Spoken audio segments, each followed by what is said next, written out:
বর্তমানে বাচ্চাদের পড়াশোনার ক্ষেত্রে প্রতিটা গার্জেন সচেতন, কিন্তু সমস্যা হচ্ছে যে বাচ্চারা বেশিরভাগ সময় মোবাইলে আসক্ত থাকছে, তার ফলে কিন্তু পড়াশোনা ডিস্টার্ব হচ্ছে।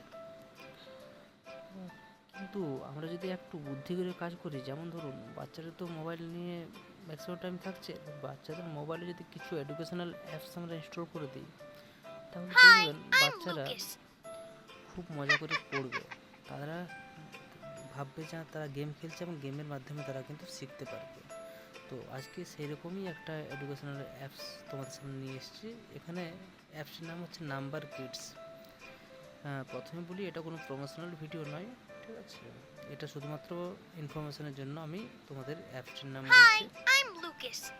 এবং অ্যাপটি কীভাবে কাজ করছে, অ্যাপসের মধ্যে কী কী আছে, সবগুলো আমি একে একে আলোচনা করব। কিন্তু তার আগে বলি যে আমার এই ইউটিউব চ্যানেলটিকে যারা সাবস্ক্রাইব করোনি তারা সাবস্ক্রাইব করে দাও। কারণ হচ্ছে যদি তোমরা আমার এই চ্যানেলটিকে সাবস্ক্রাইব করো, তাহলে আমি আর নতুন নতুন ভিডিও বানাতে আনন্দ পাবো, এবং নতুন নতুন কী কী অ্যাপস যেগুলো তোমাদের বাচ্চার জন্য খুবই উপকারী সেগুলো সম্পর্কে তোমাদেরকে আমি বোঝাতে পারবো। তো চলো অ্যাপসে কী কী আছে দেখে নিই। প্রথমত আমি দেখে নিই যে নাম্বার কাউন্টিং বাচ্চারা কীভাবে শিখবে সেটা।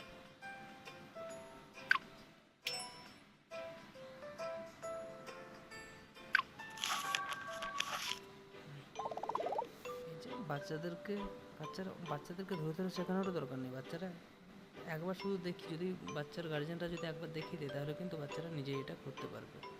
তবে এখানে প্রথমে আছে একটি বল আছে, তাই একটা নিয়ে দিয়ে একের সামনে তুলে দেওয়া হবে। বাস। সেকেন্ডে দুটি বল আছে, তাই দুইকে নিয়ে গিয়ে দুইয়ের কাছে দিয়ে দেওয়া হবে। থার্ড নাম্বার রোতে তিনটি বল আছে, তাই তিনকে নিয়ে গিয়ে তিনের কাছে নিয়ে দেওয়া। এরপর ফোর্থ নাম্বার রোতে চারটে বল আছে, তাই চারকে নিয়ে গিয়ে চারের কাছে দিয়ে দেওয়া হবে। এভাবে বাচ্চারা কিন্তু দেখে দেখে খুবই মজা করে ভিডিওগুলো দেখবে এবং নিজেরাই সলভ করবে। একবার যদি গার্জেনরা সলভ করে দেয়, তাহলে কিন্তু ব্যাস 4 পর্যন্ত করেছিলাম। এরপর নেক্সট চলে এলো 5। এখানে কটা বল আছে? 1টা 2টো 3টে 4টে 5টে। তাহলে 5 কোথায় আছে? 5টে নিয়ে তাদের কাছে দিয়ে দেবো। তারপর এখানে 6, 1 2 3 4, 2 নম্বরে 6টা বল আছে, 6কে নিয়ে গিয়ে 6এর সামনে দিয়ে দিলাম। তারপরে 7টি বল আছে, তাই 7কে নিয়ে গিয়ে 7এর সামনে দিয়ে দিলাম। 8টি বল আছে, তাই 8কে নিয়ে গিয়ে 8এর সামনে দিয়ে দিলাম। এভাবে তোমাদের বাচ্চারা কিন্তু খুব মজা করে গেমের মাধ্যমে পড়াশোনা শিখতে পারবে।